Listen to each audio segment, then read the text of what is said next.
नमस्कार दोस्तों, आपके अपने YouTube चैनल कॉन्सेप्ट मस्ती में स्वागत है। दोस्तों, आज हम आप लोग के लिए एक नए टॉपिक को लेकर आए हैं। इस नए टॉपिक को पढ़ने से पहले दोस्तों थोड़ा हम चर्चा कर लेते हैं कि इसके पिछले अध्याय में, इसके पिछले टॉपिक में हम लोग किस टॉपिक पर अंत किए थे। आज थोड़ा उस अंत वाले टॉपिक की चर्चा कर लेते हैं दोस्तों। तो हम लोग इससे पिछले वाले अध्याय में दोस्तों हम लोग चर्चा कर रहे थे कंप्यूटर अपने वर्क को कैसे संचालित करता है, उसके वर्क के संचालन की प्रोसेस पढ़ रहे थे हम लोग। तो सबसे पहले पढ़े थे हम लोग दोस्तों इनपुट, और यहाँ पे क्या पढ़े थे हम लोग प्रोसेस, और यहाँ पे क्या पढ़े थे दोस्तों हम लोग आउटपुट। इनपुट किसे कहते हैं, प्रोसेस किसे कहते हैं, आउटपुट किसे कहते हैं, ये हम जस्ट पिछले वाले वीडियो में हम बाकायदे समझाएंगे दोस्तों। नॉर्मली एक बार और फिर से देख लेते हैं हम लोग। कंप्यूटर जब अपने वर्क को करता है तो उसके वर्क को करने के लिए यानी प्रोसेस को करने के लिए कंप्यूटर में जो भी डाटा या इंस्ट्रक्शन फीड करते हैं उसे क्या बोलते हैं, इनपुट बोलते हैं। मतलब बोले तो कंप्यूटर में प्रोसेस वाली प्रक्रिया को कंप्लीट करने के लिए जो भी डाटा या इंस्ट्रक्शन दिया जाता है उसे क्या बोलते हैं दोस्तों, तो उसको हम इनपुट बोलते हैं। और जैसे ही प्रोसेस कर लेता है, प्रोसेस करने के बाद जो रिजल्ट देता है, क्या दोस्तों, जो रिजल्ट देता है उसे क्या बोलते हैं, आउटपुट बोलते हैं। प्रोसेस करने के बाद जो रिजल्ट मिलता है उसे क्या बोलते हैं, हम आउटपुट बोलते हैं। हम अपने अंतिम लेक्चर में, कल वाले वीडियो में प्रोसेस के बारे में पढ़ रहे थे कि कंप्यूटर प्रोसेसिंग कैसे करता है और प्रोसेस कैसे होता है और कौन प्रोसेसिंग करता है, प्रोसेसर कौन होता है। तो प्रोसेसर के रूप में हम बताए थे दोस्तों सीपीयू। यही हमारा प्रोसेसर है, यही हमारा माइक्रो प्रोसेसर है, यही हमारा कंप्यूटर का मस्तिष्क है, यही कंप्यूटर का ब्रेन है, यही कंप्यूटर का दिमाग है दोस्तों। जैसे हम ह्यूमन मनुष्य प्राणी अपने वर्क को कैसे अंजाम देते हैं। यदि बोला जाए कि मनुष्य के पास यदि मस्तिष्क न हो और किसी कंपनी कारखाने में वो काम करने के लिए चला जाए तो पागलों की तरह दिन भर घूमता रह जाएगा दोस्तों। घर का ही वर्क हो, कहीं का भी वर्क हो दोस्तों, यदि मनुष्य के पास मस्तिष्क न हो, ब्रेन न हो, तो वो एक पागल ही तो है। वो क्यों अपने वर्क को कैसे अंजाम देगा वो? क्योंकि हम लोग अपने वर्क को अंजाम अपने मस्तिष्क से ही देते हैं। किसी भी मनुष्य का जब तक मस्तिष्क वर्क ना करे, जब तक मस्तिष्क काम ना करे, तब तक वो अपने वर्क को अंजाम नहीं दे पाएगा। ठीक वैसे ही दोस्तों कंप्यूटर का भी एक अपना ब्रेन होता है, अपना एक दिमाग होता है। ठीक मनुष्य की तरह ही कंप्यूटर का भी एक ब्रेन होता है, एक दिमाग होता है। वो कौन होता है, वो सीपीयू। सीपीयू ही एक ऐसा इसका ब्रेन है जो प्रोसेसिंग के वर्क को कंप्लीट करता है, यही इसको हैंडल करता है, यही उसको दिशा निर्देश देता है। तो आइए हम थोड़ा सीपीयू के बारे में अच्छे से चर्चा करते हैं। देखिए दोस्तों, सीपीयू के 3 पार्ट होते हैं। सीपीयू के 3 पार्ट होते हैं। पहला पार्ट होता है दोस्तों सीयू, और दूसरा पार्ट होता है दोस्तों एएलयू, और तीसरा पार्ट होता है दोस्तों एमयू, मेमोरी यूनिट। 3 पार्ट होते हैं दोस्तों। सीपीयू के 3 पार्ट होते हैं। सीयू का फुल फॉर्म होता है कंट्रोल यूनिट, एएलयू का फुल फॉर्म होता है arithmetic and logical unit, arithmetic and logical unit, और तीसरे का फुल फॉर्म होता है मेमोरी यूनिट। तीसरे का फुल फॉर्म क्या होता है दोस्तों, मेमोरी यूनिट। हम लोग इन दोनों टॉपिक की चर्चा कर चुके थे दोस्तों, और काफ़ी ये छोटे टॉपिक हैं। सी और एल बहुत ही छोटे टॉपिक हैं, इनकी चर्चा हम लोग कर चुके हैं। हम लोग को पढ़ना है दोस्तों मेमोरी यूनिट के बारे में पढ़ना है हम लोग को दोस्तों। किसको पढ़ना है, मेमोरी यूनिट के बारे में पढ़ना है। यह थोड़ा इम्पोर्टेंट टॉपिक है दोस्तों, और आपके हमेशा एग्जाम में इस मेमोरी यूनिट से 1 या 2 क्वेश्चन कंफर्म बनते हैं, हमेशा बनते हैं दोस्तों 1 या 2 क्वेश्चन। इसलिए थोड़ा मेमोरी यूनिट को हम लोग को बाकायदे अच्छे से पढ़ना होगा। तो आइए थोड़ा हम लोग मेमोरी यूनिट को पढ़ते हैं अच्छे से। अभी थोड़ा रेगुलर नहीं हो पा रहे हैं दोस्तों, 1-2 दिन थोड़ा पर्सनल वर्क में बिजी हैं। बहुत जल्दी ही फ्री हो जाएंगे और पर डे आपको 1-1 वीडियो मिलेगा। कोशिश करें कि 2-2 वीडियो भी दे दें, लेकिन 1-1 वीडियो पर डे मिलेगा दोस्तों। और आपसे हम लाइव भी मिलेंगे दोस्तों, और आपसे हम लाइव भी मिलेंगे। जो भी आपके कन्फ्यूजन होंगे सब कुछ हम सॉल्व करेंगे दोस्तों, एकदम कंप्लीट नॉलेज देंगे। बस आप मेरे साथ बने रहिए, साथ साथ चलिए दोस्तों। आइए देखते हैं मेमोरी यूनिट के बारे में। एमयू का फुल फॉर्म क्या होता है दोस्तों, मेमोरी यूनिट। इसी मेमोरी के बारे में पढ़ना है दोस्तों।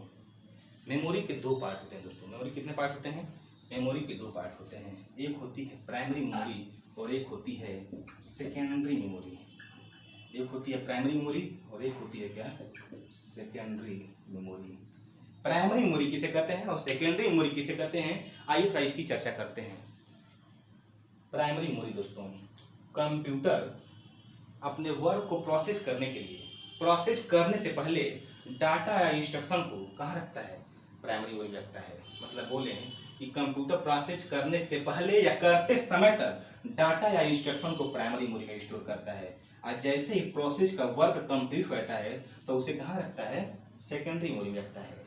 मतलब प्रोसेस करते समय या करने से पहले अपने डाटा या इंस्ट्रक्शन को कहाँ रखेगा, प्राइमरी मेमोरी में रखेगा, और करने के बाद कहाँ रखेगा, सेकेंडरी मेमोरी में रखेगा। समझ गए दोस्तों, प्राइमरी मेमोरी क्या होती है और सेकेंडरी मेमोरी क्या होती है। देखिए दोस्तों, एग्जाम में हमको डायरेक्ट प्राइमरी मेमोरी नहीं पूछेगा और डायरेक्ट सेकेंडरी मेमोरी नहीं पूछेगा, इसके और भी नाम है। यही नाम तो हम लोग एग्जाम में कंफ्यूज करते हैं। प्राइमरी मेमोरी और सेकेंडरी मेमोरी के और भी नामों से जाना जाता है और अपने अलग नामों से ही पूछा जाता है क्वेश्चन, और बच्चे एग्जाम में क्या होते हैं, कंफ्यूज जाते हैं। देखिए इसको और किन नामों से जानते हैं दोस्तों।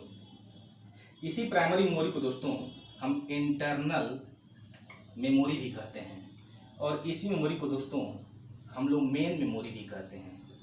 क्या कहते हैं दोस्तों, मेन मेमोरी। इसी को इंटरनल मेमोरी भी कहते हैं, इसी को मेन मेमोरी भी कहते हैं, और इसी को हम लोग दोस्तों सेमी कंडक्टर मेमोरी कहते हैं। सेमी कंडक्टर मेमोरी भी कहते हैं दोस्तों। इसी को इंटरनल मेमोरी कहते हैं, इसी को मेन मेमोरी कहते हैं, इसी को सेमी कंडक्टर मेमोरी भी कहते हैं दोस्तों।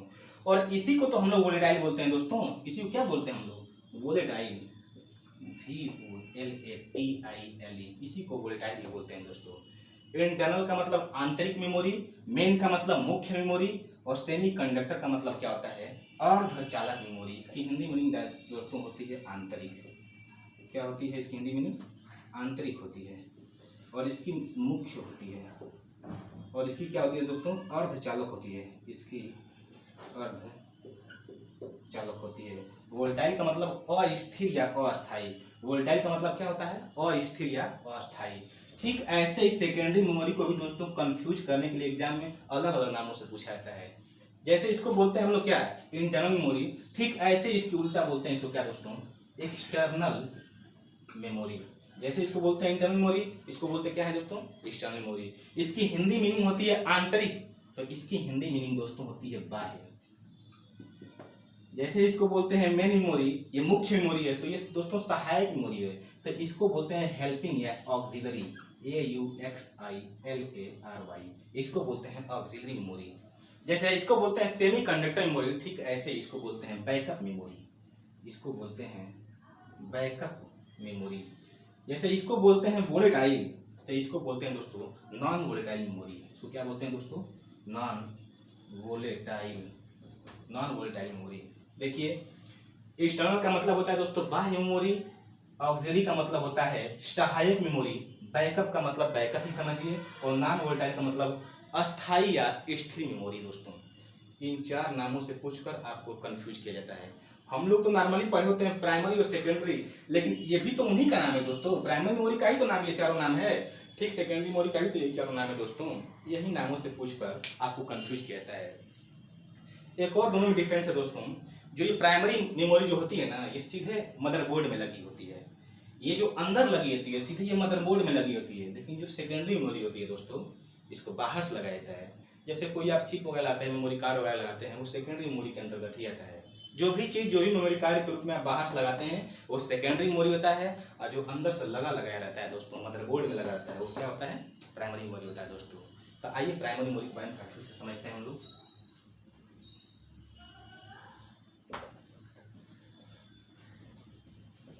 रेगुलर रहिए दोस्तों, रेगुलर वीडियो आप लोग को मिलता रहेगा। मेमोरी से हमेशा दोस्तों एक दो क्वेश्चन बनता रहता है दोस्तों। पढ़ना है हमको क्या चीज, पढ़ना है हमको प्राइमरी मेमोरी। क्या पढ़ना है दोस्तों, प्राइमरी मेमोरी पढ़ना है दोस्तों। प्राइमरी मेमोरी कहते किसे हैं, पहले दोस्तों प्राइमरी मेमोरी के हम सीधे दो पार्ट समझते थे। पहले प्राइमरी मेमोरी के हम लोग सीधे दो पार्ट समझते थे। एक समझते थे इधर क्या चीज, रैम, और एक समझते थे इधर क्या चीज, हम रोम। लेकिन अब देख रहे हैं कि इसको अब हटाया नहीं गया है, तो है ही, कभी हटेगा ये। लेकिन एक अलग से मेमोरी आ जाने से इन दोनों को डिवाइड कर दिया गया प्राइमरी मेमोरी के। और वो मेमोरी कौन सी है दोस्तों, आप लोग कैश मेमोरी का नाम सुने होंगे दोस्तों। कैश मेमोरी बहुत ही छोटी माइन्यूट मेमोरी है दोस्तों, लेकिन उसके आ जाने से इस प्राइमरी मेमोरी को दो भाग में बांटा जाता है। एक बोलते हैं इधर कैश मेमोरी और एक बोलते हैं इधर मेन मेमोरी। इस मेन मेमोरी को अब यहाँ दो भाग में डिवाइड करते हैं, एक यहाँ पे डिवाइड करते हैं रैम और यहाँ पे डिवाइड करते हैं दोस्तों रोम। देखिए प्राइमरी को कितने भाग में बांट दिए, दो भाग में। एक बोलते हैं इसको कैश मेमोरी CACHE, क्या बोलते हैं दोस्तों इसको CACHE कैश मेमोरी। अब मेन मेमोरी आती है, मेन मेमोरी में कितने पार्ट होते हैं, रैम और रोम, यही दो पार्ट बोले गए हैं दोस्तों। रह गई बात की कैश मेमोरी होती क्या है, कैश मेमोरी कहते किसे हैं। देखने में दोस्तों या सुनने में बहुत छोटी मेमोरी है, लेकिन समझ लीजिए कि इसके 2 ही 4 क्वेश्चन बनते हैं, लेकिन बहुत ही तगड़े क्वेश्चन बनते हैं। और एग्जाम में 100 में लगभग 80% लोग इसको क्वेश्चन को गलत करते हैं। कैश मेमोरी को बहुत ही इंपॉर्टेंट क्वेश्चन बनते हैं, गिने गिनाए 4-5 क्वेश्चन बनते हैं दोस्तों इससे, लेकिन बहुत ही तगड़े क्वेश्चन बनते हैं। देखिए दोस्तों कैश मेमोरी जो क्या होती है, एक बहुत ही छोटी और बहुत ही फास्ट वर्क करने के लिए ये रैम और प्रोसेसर के बीच में लगाई जाती है। कहाँ लगाई जाती है, रैम और प्रोसेसर के बीच में इस कैश मेमोरी को लगाया जाता है। और कैश मेमोरी को लगा देने से प्रोसेसिंग का वर्क फास्ट रहता है, स्पीड बढ़ जाता है, इसीलिए कैश मेमोरी को लगाया जाता है दोस्तों। जैसे मैं आपको समझाएं एक मोटे तौर पे, तो समझ लीजिए कि इधर रैम है, ये मान लीजिए कि रैम है, और इधर मान लीजिए आप प्रोसेस है, ठीक। ये मान लीजिए कि एक रैम वाला रोड है और ये प्रोसेस वाला रोड है। मोटा मोटी एक आपको हम समझाते हैं किसके लिए कैश मेमोरी पे समझाते हैं। ये मान लीजिए रैम का ये रोड है और ये प्रोसेस का रोड है, बीच में थोड़ा सा आपको एक खराब रोड मिल गया दोस्तों, जिसमें पानी बह रहा है, कीचड़ है, गंदगी है, ठीक। थोड़ा सा जगह खाली है, बस इसको कीजिए। ये रोड बहुत खराब है, आपने यहाँ से भी चलती हुआ है और बीच में आपको थोड़ा सा खराब रोड मिल गया, जिसमें पानी बह रहा है, कीचड़ बह रहा है, और आपको उसको क्रॉस करना है। क्रॉस तो आप आज के ज़माने में तो हम लोग कैसे भी क्रॉस कर लेंगे, हम लोग इंडियन लोग जुगाड़ वाले होते हैं, थोड़ा सा जगह मिल जाएगा तो हम लोग तो क्रॉस कर लेंगे, काम तो चला लेंगे। लेकिन इसी जैसे मान लें कि थोड़े से रोड को हम और क्लीन कर दें, पक्का कर दें और उसको अच्छे से कर दें, तो आप जैसे इधर आ रहे थे तुरंत इसको क्या कर जाएंगे, क्रॉस कर जाएंगे। तो यहीं पे मान लीजिए एक हम ब्रिज के तौर पे बना देते हैं, खूब बढ़िया ब्रिज की आप 80 के स्पीड में आइए, धड़ाक से निकल जाइए। तो ये जो छोटा सा ब्रिज बनाया है किस लिए, कि जो आप टाइम यहाँ पे वेस्ट कर रहे हैं ना, ये टाइम आपको वेस्ट ना करना पड़े और तुरंत आप क्या कर जाए, निकल जाए। तो रैम और प्रोसेसर के बीच में किसको लगाया जाता है दोस्तों, जो ब्रिज के रूप में बनाया है ना, यही ब्रिज क्या है, हमारा कैश मेमोरी है दोस्तों। क्यों लगाई जाती है, रैम और प्रोसेसर के बीच में ये प्रोसेसिंग के वर्क को फास्ट करने के लिए, तेज करने के लिए कैश मेमोरी लगाई जाती है। तो पहला क्वेश्चन बनता है दोस्तों क्या यहाँ पे, कि कैश मेमोरी लगाई कहाँ जाती है, तो कैश मेमोरी रैम और प्रोसेसर के बीच में लगाई जाती है।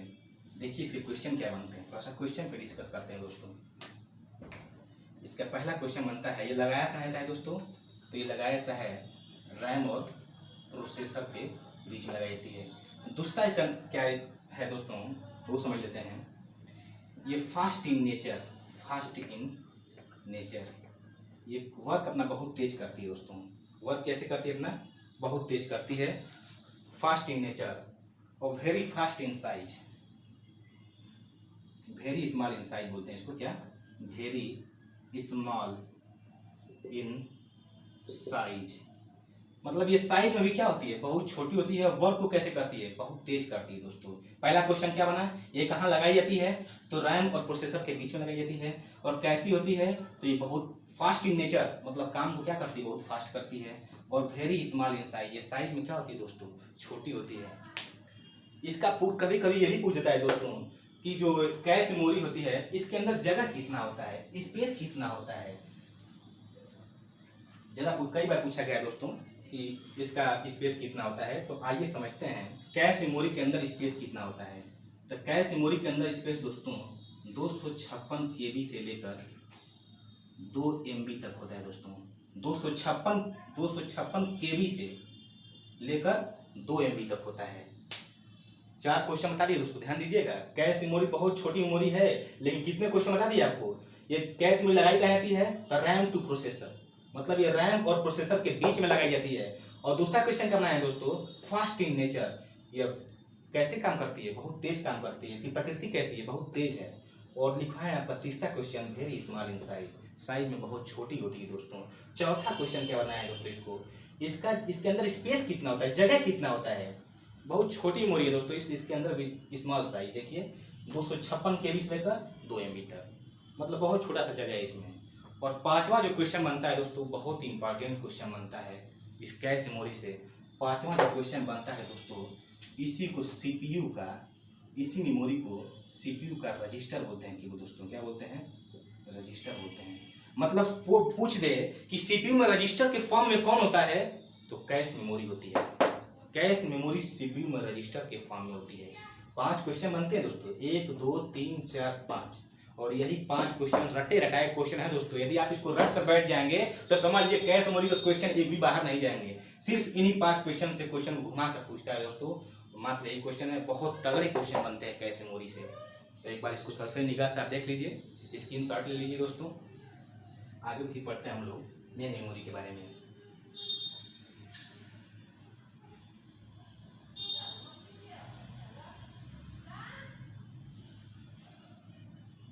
देखिए दोस्तों, आगे देखते हैं हम लोग मेन मेमोरी के बारे में। ये मेन मेमोरी क्या होती है?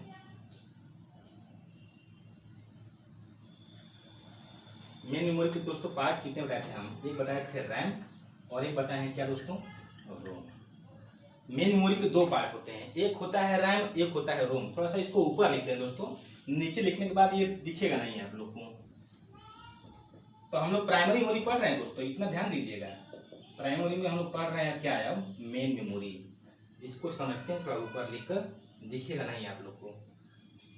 पहला पार्ट इसका दोस्तों होता है रैम, और दूसरा पार्ट इसका दोस्तों होता है रोम। रही बात की रैम और रोम कहते किसे हैं? देखिए दोस्तों, जो रैम होता है ना, ये वोलेटाइल होता है। क्या होता है? ये वोलेटाइल होता है, वोलाटाइल। और जो ये रोम होता है दोस्तों ना, ये नॉन वोलाटाइल होता है, नॉन वोलाटाइल। वोलाटाइल और नॉन वोलाटाइल का मतलब क्या होता है दोस्तों? आप लोग तो जानते ही होंगे। वोलाटाइल का मतलब दोस्तों अस्थाई या स्थिर, नॉन वोलाटाइल का मतलब दोस्तों अस्थाई या स्थिर। नॉन वोलाटाइल का दोस्तों मतलब होता है अस्थाई या स्थिर, और वोलाटाइल का मतलब दोस्तों क्या होता है? अस्थाई, अस्थाई या अस्थिर, अस्थिर। रहा की बात दोस्तों कि रैम और रोम को क्यों वोलेटाइल बोला गया, क्यों नॉन वोलेटाइल बोला गया?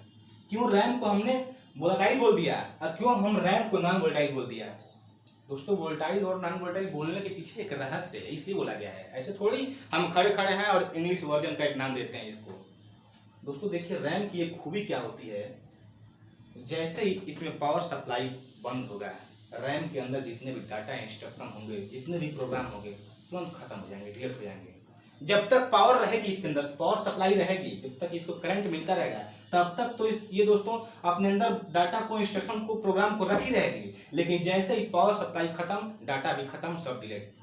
लेकिन रोम क्या होता है? इसको क्यों अस्थायी बोला गया है, क्यों इसको नॉन वोलेटाइल बोला गया है? बिजली या करंट जाने के बाद, पावर सप्लाई खत्म होने के बाद भी इसमें डाटा मैटर प्रोग्राम में रहता है, डिलीट और साफ नहीं होता है। इसमें रहता है, इसमें उड़ जाता है, इसमें खत्म रहता है और इसमें खत्म नहीं होता है। पावर सप्लाई बंद होने के बाद भी इसमें प्रोग्राम रहते हैं, इसमें डाटा रहता है, इसमें इंस्ट्रक्शन रहता है इसमें दोस्तों। लेकिन इसमें क्या होते हैं? खत्म हो जाते हैं। इसलिए इसको बोलते हैं वोलेटाइल, और इसलिए इसको बोलते हैं नॉन वोलेटाइल दोस्तों। आइए और देखते हैं हम लोग वोलेटाइल और नॉन वोलेटाइल में कितने इसके पार्ट होते हैं। रैम के दोस्तों कितने पार्ट होते हैं और रोम के कितने पार्ट होते हैं, थोड़ा इसको समझते हैं हम लोग। देखिए दोस्तों, रैम के 2 पार्ट होते हैं। एक होता है दोस्तों एस रैम, और एक होता है दोस्तों डी रैम। डी रैम इसके भी दोस्तों देख लीजिए, कहीं कहीं दोस्तों इसके पार्ट 3 पार्ट दिया है, एस रैम दिया है और डी रैम दिया है, कहीं कहीं डबल डी रैम भी दिया है। लेकिन मुख्य रूप से दोस्तों यही 3 होते हैं, बाकी इस सबका इंपॉर्टेंट नहीं है दोस्तों, इसलिए हम इन्हीं लोग को पढ़ना हम लोग को जरूरी होता है। देखिए इसका पार्ट देखिए दोस्तों, इसका होता है पी रोम, एक होता है ईपी रोम, और एक लास्ट होता है डबल ई और पी रोम। कहने का मतलब कि रैम के 2 पार्ट होते हैं दोस्तों, एस रैम, डी रैम। कहीं कहीं एक तीसरा पार्ट भी दोस्तों देता है, डबल डी रैम भी देता है। ये ज़्यादा इंपॉर्टेंट नहीं है दोस्तों, और कुछ खास इसमें नहीं है, इसलिए इसको हम लोग नहीं पढ़ते हैं। लास्ट में समझा देंगे डबल डी रैम क्यों हटा दिया गया, क्यों, क्या इसका मतलब होता है, डबल डी रैम को रखना क्यों उचित नहीं है दोस्तों। इसलिए सिर्फ हम लोग किसको पढ़ते हैं? एस रैम और डी रैम को। डबल डी रैम के बारे में बता देंगे हम लास्ट में क्यों इसको हटा दिया गया। देखिए दोस्तों, एस रैम का फुल फॉर्म, एस रैम क्या होता है, एस रैम के बारे में बताते हैं, इसके फुल फॉर्म को समझ लीजिए। एस रैम का जो फुल फॉर्म दोस्तों होता है सिंक्रोनस, सिंक्रोनस, सिंक्रोनस रैम का मतलब रैंडम एक्सेस मेमोरी। तो इसको लिख देते हैं हम यहीं पे रैम। इस रैम का फुल फॉर्म देख लीजिए, रैंडम एक्सेस मेमोरी। रैम का मतलब रैंडम एक्सेस मेमोरी, इसको क्या बोलते हैं, एस रैम, सिंक्रोनस रैम। अब इसको फुल फॉर्म कर लीजिएगा, रैंडम एक्सेस मेमोरी, इस रैम का मतलब।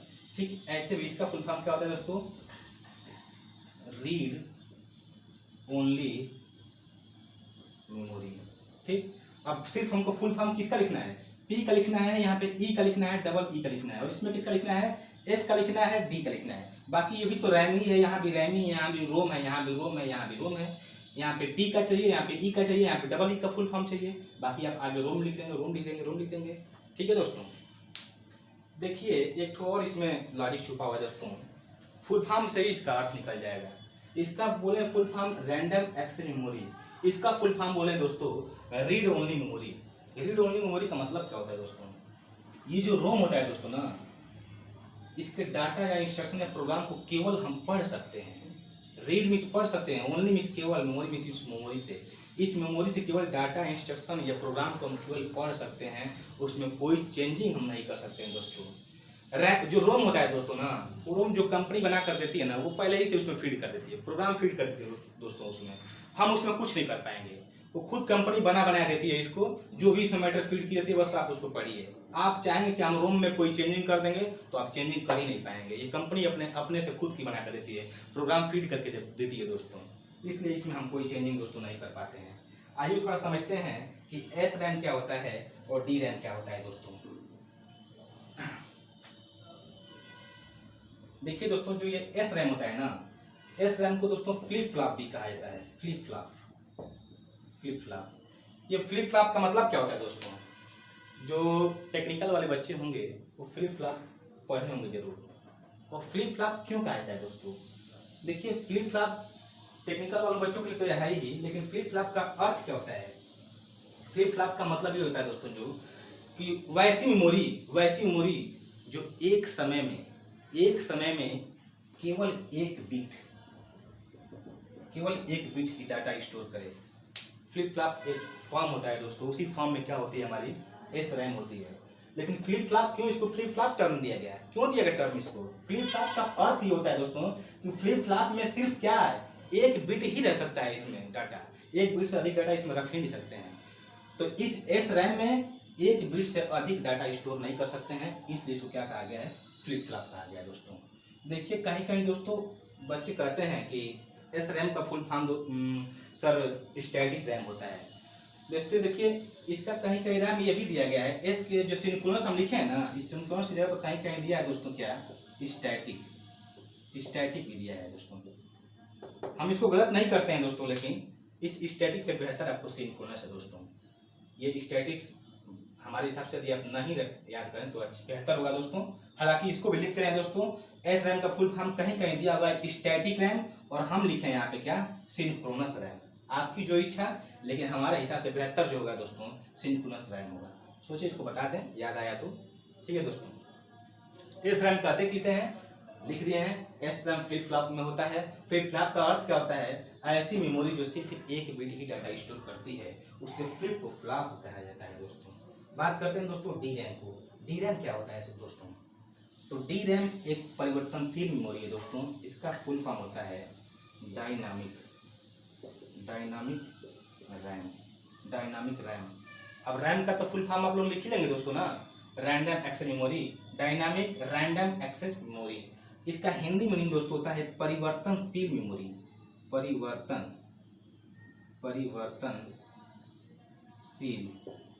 परिवर्तनशील मेमोरी। ये बदलती रहती है, परिवर्तन होती रहती है।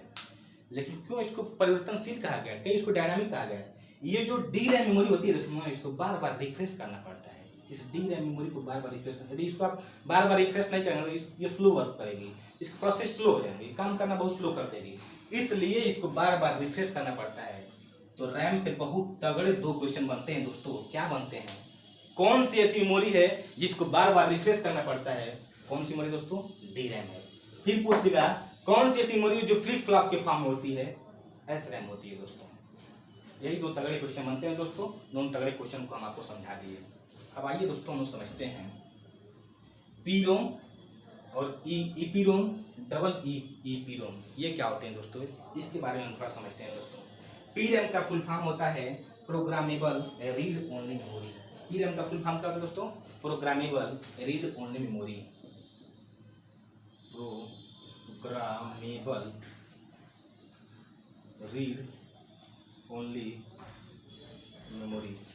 PRAM का मतलब क्या है दोस्तों? Programmable read only memory. देखिए दोस्तों इसको क्यों प्रोग्रामेबल रीड ओनली मेमोरी बोला गया? इस मेमोरी की खूबी ये होती है दोस्तों ना कि इसको आप एक बार जो भी प्रोग्रामिंग कर दिए या एक बार कुछ भी लिख दिए, जो भी डाटा इंस्ट्रक्शन प्रोग्राम या कुछ भी इसमें लिख दिए, लिखने के बाद आप इसमें से हटा नहीं सकते हैं दोस्तों। PROM से इसमें से जो भी प्रोग्राम आप कर देंगे, प्रोग्राम करने के बाद आप चाहें कि हम हटा दें तो हटा नहीं पाएंगे दोस्तों। इसलिए इसे कहा गया है PROM, मतलब programmable read only memory. Program करने के बाद रीड ओनली मेमोरी, सिर्फ आप इसको पढ़ सकते हैं, इसमें आप कोई चेंजिंग कर ही नहीं सकते हैं। इसलिए कहा गया प्रोग्राम, मतलब प्रोग्राम को रीड ओनली मेमोरी, सिर्फ आप प्रोग्राम को केवल पढ़ सकते हैं, आप उसमें कोई चेंजिंग वगैरह कर नहीं सकते हैं। और आगे बात EPROM किसे कहते हैं, डबल EPROM किसे कहते हैं। देखिए PROM का मतलब हो गया प्रोग्राम रीड ओनली मेमोरी, यहाँ भी P का मतलब प्रोग्राम रीड ओनली मेमोरी, बस हमको फुल फॉर्म समझना है E का, डबल E का। EPROM का मतलब क्या होता है? इरेजेबल। क्या दोस्तों? इरेजेबल। थोड़ी हमारी राइटिंग दोस्तों उतनी अच्छी नहीं है, लेकिन लेक्चर समझ में आ रहा होगा दोस्तों, तो आप चाहें तो लिख सकते हैं। खैर हमारी राइटिंग बहुत अच्छी नहीं है दोस्तों, लेकिन कोशिश करते हैं कि अच्छी हो जाए। आप लोग समझने की बस कोशिश कीजिए। EPROM का फुल फॉर्म दोस्तों होता है erasable, ERASABLE, erasable. Erasable PROM यहाँ पे लिख देते हैं दोस्तों direct, erasable programmable read only memory. समझ जाएंगे आप लोग ना। पर फुल फॉर्म तो हमको E का ही चाहिए, आप PROM का तो यहाँ पे लिखे ही हैं, बस erasable programmable read only memory. क्यों इसको दोस्तों EPROM कहा गया? नाम से ही स्पष्ट है दोस्तों, erasable program read only memory, मतलब प्रोग्राम करने के बाद, कुछ लिख देने के बाद, प्रोग्राम करने के बाद जिसको इरेज किया जा सकते वही क्या होता है दोस्तों? EPROM होता है। इसके खुद फुल फॉर्म में इसका डेफिनेशन छुपा हुआ दोस्तों। प्रोग्राम PROM का मतलब तो जानते हैं, ऊपर दे दिया गया है, programmable read only memory. E का मतलब इरेजेबल, मतलब प्रोग्राम करने के बाद, लिखने के बाद जिसमें चेंजिंग कर सकें, जिसको मिटा सकें, जिसको हटा सकें, उसको क्या बोलते हैं? Erasable programmable read only memory. फर्क इतना है दोस्तों, मिटाने के लिए तो मिटा देंगे, हटाने के लिए तो हटा देंगे, लेकिन मिटाएंगे किस चीज से? इसमें से डिलीट कैसे करेंगे, कैसे इस मेमोरी को साफ करेंगे? सबसे बड़ा इंपॉर्टेंट यही क्वेश्चन बनता है दोस्तों। तो इस मेमोरी से जो भी डाटा प्रोग्राम को डिलीट किया जाता है, साफ किया जाता है, इरेज किया जाता है, उसको हम अल्ट्रावायलेट, मतलब बोले दोस्तों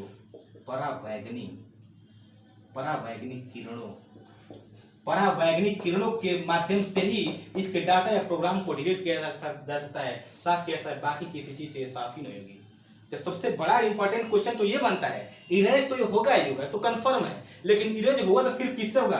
अल्ट्रावायलेट किरणों से, मतलब बोले तो परावैंगनिक किरणों से सिर्फ ये मेमोरी साफ होगी, इरेज होगी। बाकी किसी चीज से मेमोरी कभी इरेज नहीं हो सकती।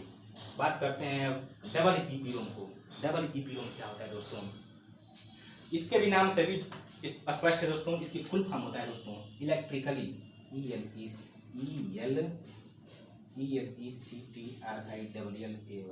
Electrically erasable programmable read only memory. देखिए दोस्तों इलेक्ट्रिकली